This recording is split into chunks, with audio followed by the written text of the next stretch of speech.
গল্পের নাম ডুমুর জলার পানিমোড়া। লেখক আকাশ দাস। ঘটনাটি ঘটেছিল পরাধীন ভারতের হাওড়ার শিবপুর থানার দারোগা হরেন বাবুর সাথে। তার ভাষাতেই আজ গল্পটা তোমাদের শোনাচ্ছি আমি, হরেন চন্দ্র মুখুজ্জে। তখন ব্রিটিশ সরকারের অধীনে শিবপুর থানার দারোগা।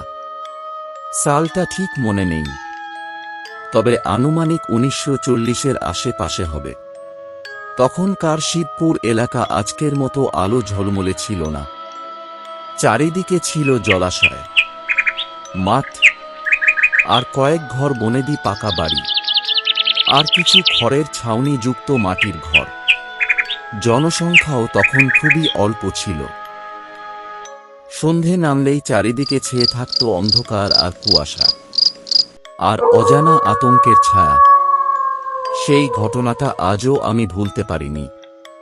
সেদিন গভীর রাতে থানায় খবর এলো, ডুমুর জলার পাশে নাকি কয়েকজন গ্রামবাসী অদ্ভুত কিছু দেখেছে। কেউ বলছে মানুষ, কেউ বলছে ব্যাঙের মতো প্রাণী, আবার কেউ বলছে ওটা কোনো জীবিত জিনিসই নয়, একটা অশরীরী অভিশাপ।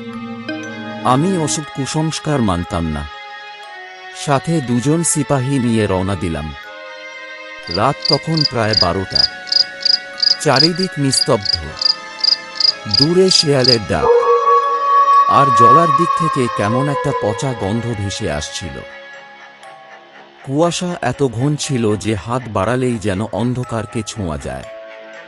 আমরা যখন ডুমুর জলার কাছে পৌঁছালাম, তখন হঠাৎই লক্ষ্য করলাম জলের ওপর কেমন যেন ঢেউ উঠছে, অথচ বাতাস একেবারে নিস্তব্ধ ও থমথমে।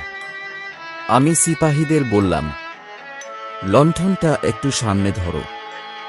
লণ্ঠনের আলো জলের উপর উঠতেই আমি যা দেখলাম তা আজও ভাষায় প্রকাশ করা কঠিন। আমি দেখলাম জলার মাঝখান থেকে ধীরে ধীরে উঠে আসছিল একটা বিশাল আকৃতির মানুষের মতো দেহ, কিন্তু গায়ে একটুকুও মাংস নেই। শুধু ভিজে সবুজ চামড়ার মতো কিছু একটা শরীরে লেপ্টে আছে।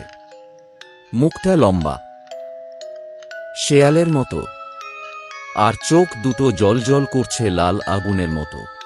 ওটা আমাদের দিকে তাকিয়ে একটা বিকট হাসি দিল। আমার দুই সিপাহী তখনই ভয় পেয়ে পেছনে সরে যায়। একজন তো প্রায় অজ্ঞান হয়ে পড়ে। আমি বন্দুক গুলি চালালাম, কিন্তু সেই গুলি যেন ওর শরীর ভেদ করেও কিছুই করল না। ওটা ধীরে ধীরে আমাদের দিকে এগিয়ে আসছিল, জলের মধ্যে দিয়েই, কিন্তু কোনো শব্দ নেই, শুধু কাদার ছ্যাঁক জ্যাক শব্দ। হঠাৎই আমার পায়ের নিচে কাদা নরম হয়ে গেল। আমি বুঝলাম আমি নিজেই জলার মধ্যে ডুবে যাচ্ছি। ঠিক সেই সময় ওটা এক লাফে আমার সামনে এসে দাঁড়ালো। এত কাছ থেকে আমি ওর মুখ দেখলাম।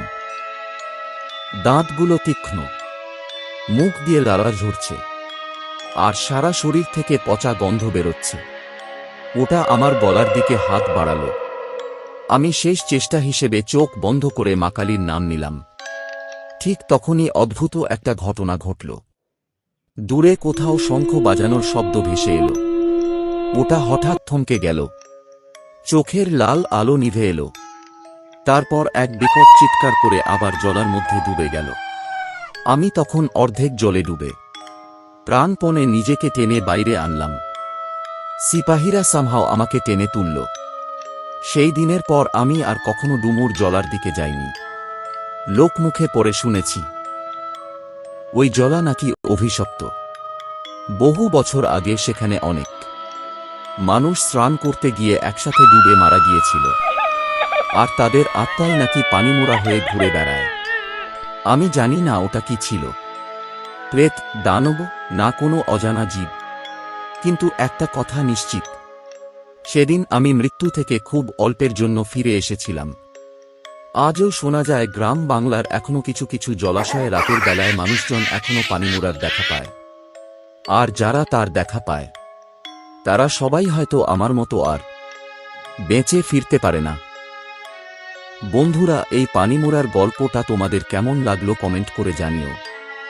এবং যারা নতুন তারা অবশ্যই আমার চ্যানেলটাকে সাবস্ক্রাইব করে নিও এবং গল্পগুলো ভালো লাগলে লাইক করতে ভুলো না। ধন্যবাদ।